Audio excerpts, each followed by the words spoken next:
This week, I'll be learning to speak Italian using the ever-famous language learning app, Duolingo.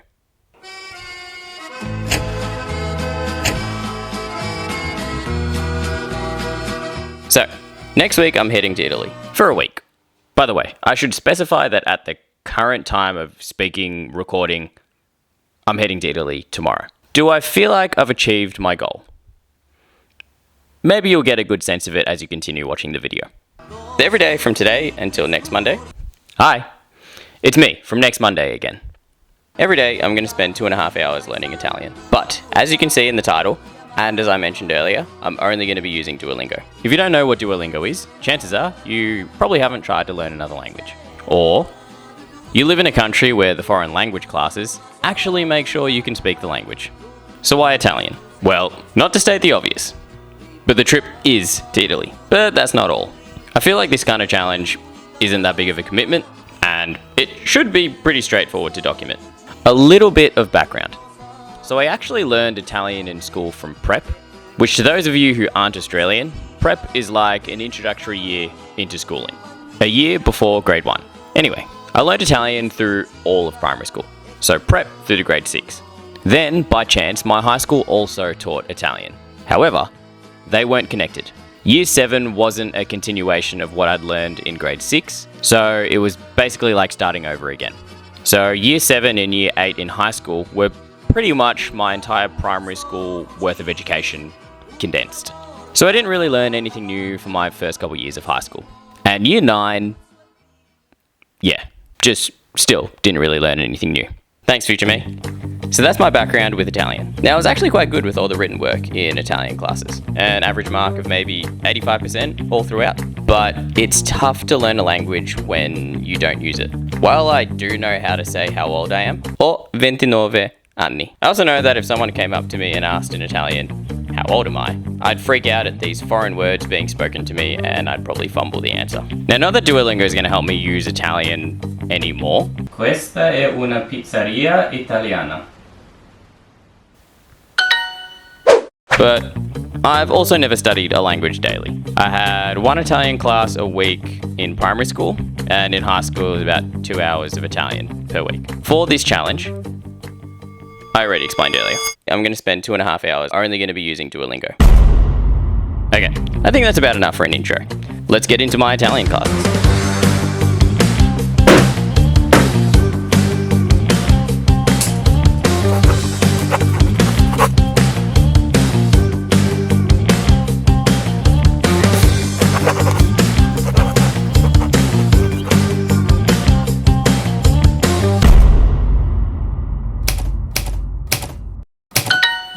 Day 1 was pretty uneventful. I spent maybe 25 more minutes on the app before I moved to pen and paper. The reason being was I found myself going through the lessons fairly quick and easy, but I wasn't retaining much. Similar to multiple choice, Duolingo has the right word or answer on the screen. I found through so many of the questions that were presented in Italian that I would be lost for the short period between hearing or reading the question and seeing the list of words underneath. So I probably wouldn't have known what the question meant without the assist. At least with pen and paper, I have a little more control and I can manually put notes down or just make my own connections in some way.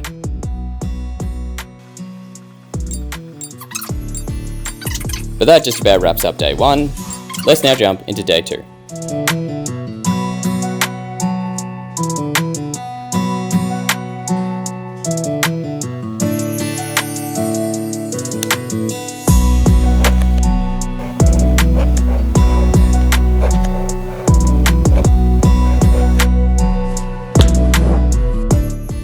Okay, so I'm part of the way into day 2 of the Italian with Duolingo. So using yesterday as a little bit of a guide as to what to go into today, and also most of I guess section 1 or part 1 of Duolingo isn't that helpful in conversational situations, a little bit of back and forth. You sort of learn how to ask a few basic questions, how to respond to a few basic questions or statements or anything. So anyway, yeah, so section 1 seems to be all very short and basic stuff. It says here, section 2, learn words, phrases and grammar concepts for basic interactions. I still feel like that's not going to be enough to get me through in Italy for a week without having to revert to English almost every time. So my goal today is I'm going to try it. I'm going to try and get all the way to section 3. I'm going to try and finish section 1 today and get all the way through to section 2. Now, just like yesterday, I am going to jot down any new things that I learn or anything that I think will be quite handy or quite useful into the notebook like I did yesterday. And then I reckon I'm going to go over the 2.5 hour time period today, but I think it might be worth it. Wish me luck. Coming to you live from day 3. I failed. Without taking away from this challenge too much, something went very bad yesterday whilst editing the footage from the first 2 days. I freaked out, I spent a good hour trying to fix it, fixed it, spent another 30 minutes de-stressing, then I just said screw it. I spent maybe an hour here last night as well as another hour in bed trying to get through as much of section 1 as I could, but it actually takes a lot longer than I thought it was going to take. Nonetheless, that's my goal today. Get all the way through to section 3 and fill up this notebook with as many goodies as I can. Let's go.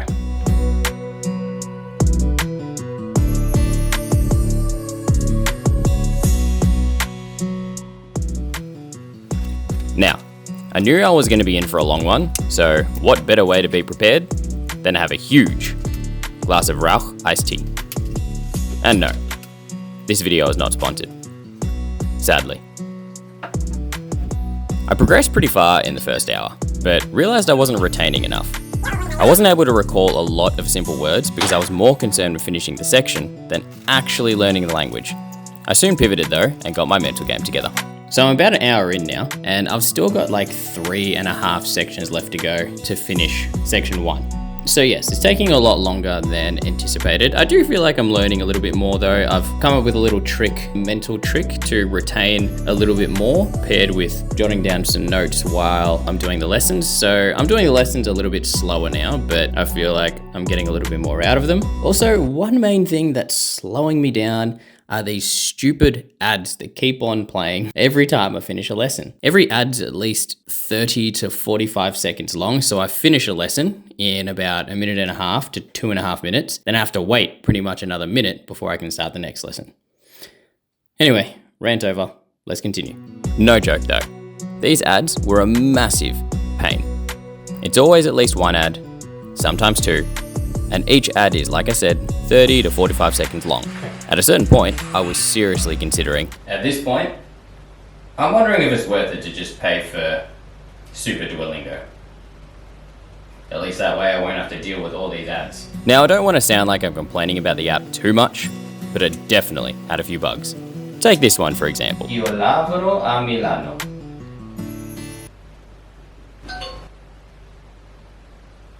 Wait for it. I said that correct down. Yeah, kinda like that bug. Before you ask, I hadn't eaten anything since 1 PM. Was I hungry? Kind of. But I was a little too focused on what I was doing. Plus, I had gummy bears to snack on. Okay, I'm about 3 hours in now.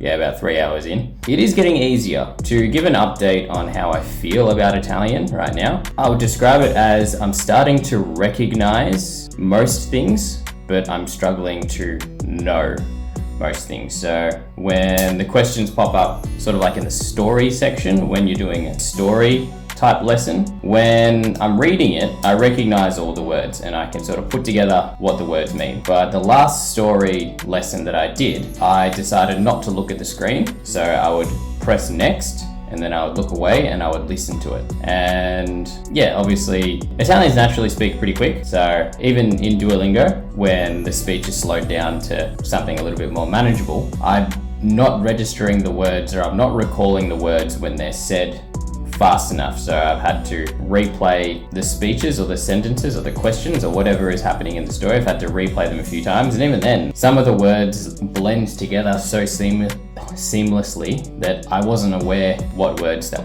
were being said. So from now on, or for the rest of the day, we soldier on and we train these things now. That wasn't open. Okay. So I kept on keeping on for yet another hour. Still nothing but Haribo and iced tea in my belly, but champion nutrition, they all tell me. You can see now, as I mentioned earlier, I'm not looking at the screen in an attempt to condition my ears, since now I was recognizing the words by reading them, but struggled when listening. Day 4 didn't have much to speak of. I started to feel like I was on more of a roll, focusing on my listening a little bit more, but it was still a bit of a struggle. Plus these damn ads again. I couldn't gain any momentum.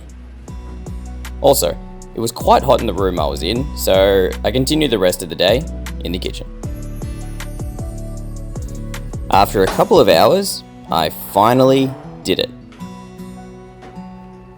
I made it through to section 2. I even got creative with the celebration by making this, which was a complete waste of time, if I must say.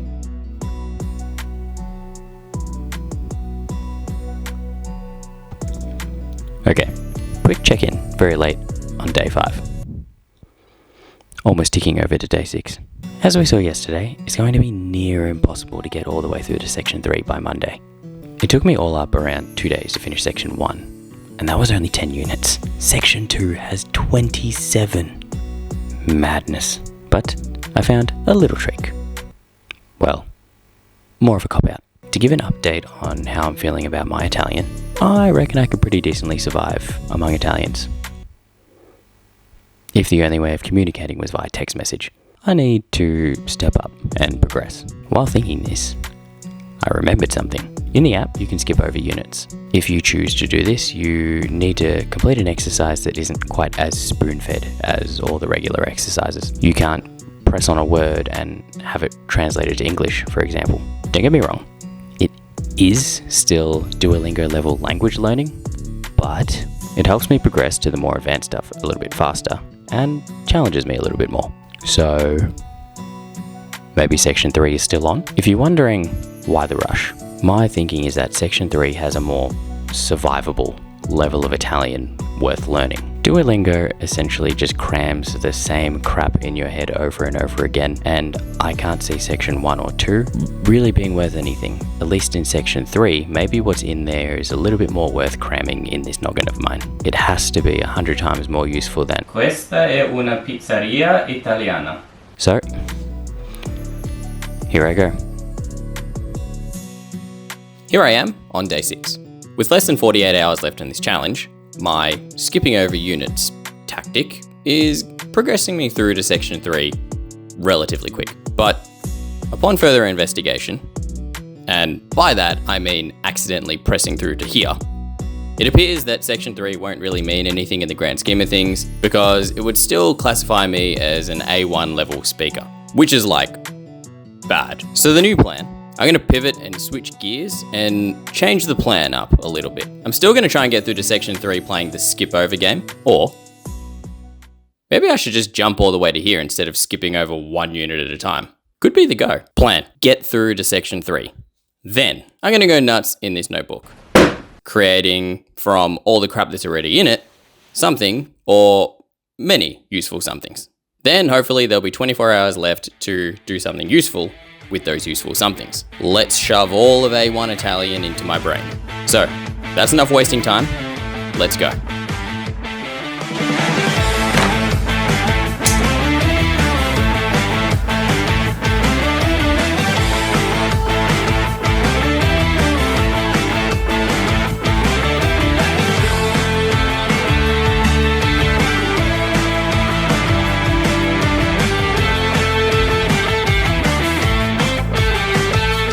Now, with less than 24 hours left, momentum's finally started building. Let's see what we can do.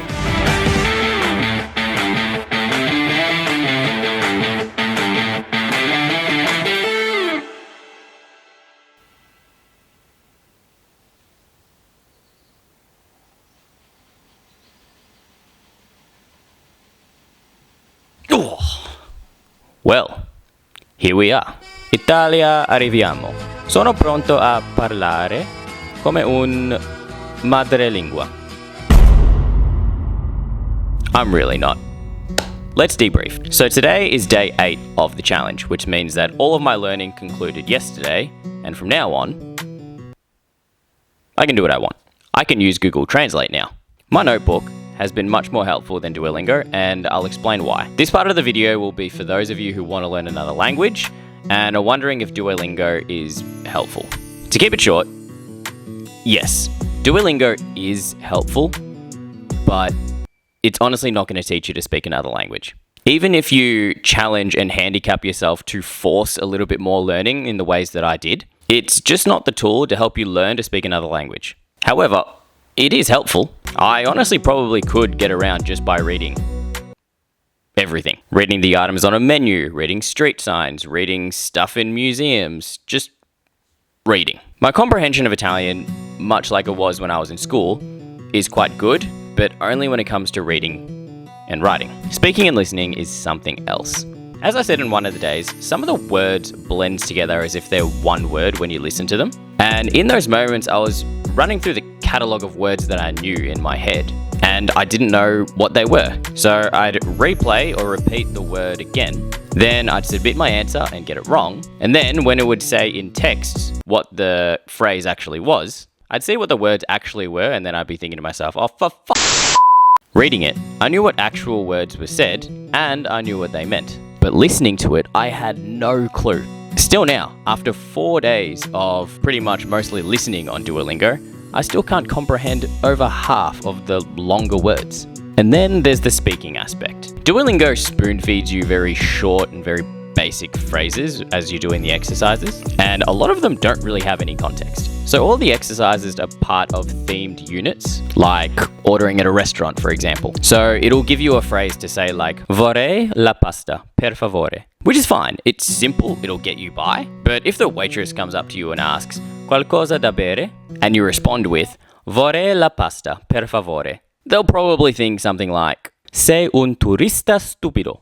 And the main thing where I think Duolingo is not the right tool to be using is it's like a game. It's more focused on progression and accumulating accolades than it is learning and understanding. You get rewarded for completing exercises faster. You get rewarded for staying on the app longer. There's a leaderboard. There are small quests. It incentivizes making it through more levels of the app than it actually does being able to help you use the language properly. Multiple choice questions where 2 words are clearly wrong, so you just choose the third one, not knowing what the translation is in English or in your own language. Things like that. So in short, Duolingo is a handy tool. It teaches you a bunch of words in the language of choice. It teaches you small, simple phrases. It helps with your general comprehension. Like, if you've had enough practice over a long period of time, you could probably understand the gist of most conversations, but you'd be spending a chunk of time listening out for familiar words, and then you'd spend another chunk of time trying to connect the dots to understand what's being said in that moment. But with just Duolingo, you won't be able to converse beyond a very basic level. Dov'è il Colosseo? Il mercato è aperto oggi.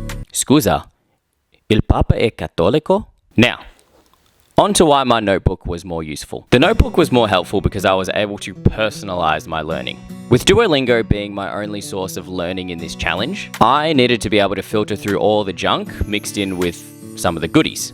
Duolingo feeds you a lot of junk. But if you look closely and can use that junk effectively, you can make a handful of things that make sense to you. What I did over the last couple of days is I wrote a bunch of dialogue in English, and I spent some time trying to locate the commonalities. Words I often use, questions I often ask, that kind of stuff. Then with all those commonalities, I translated all those words and phrases into Italian using the catalogue of words and phrases that I accumulated in the notebook. Is it a perfect system?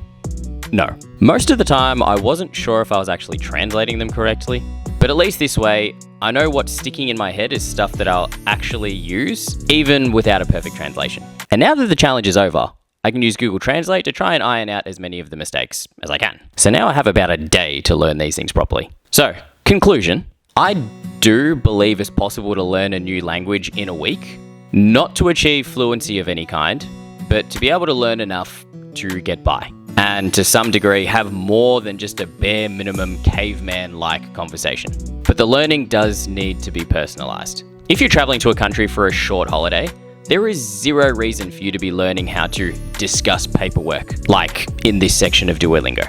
In order to properly learn a new language by putting your best foot forward, you need to understand first how you actually speak in your own language. If you never talk about things like art, museums, architecture with your friends and family at home, then why the hell would you bother learning this stuff in another language? Also, people are a lot smarter and helpful than you might think.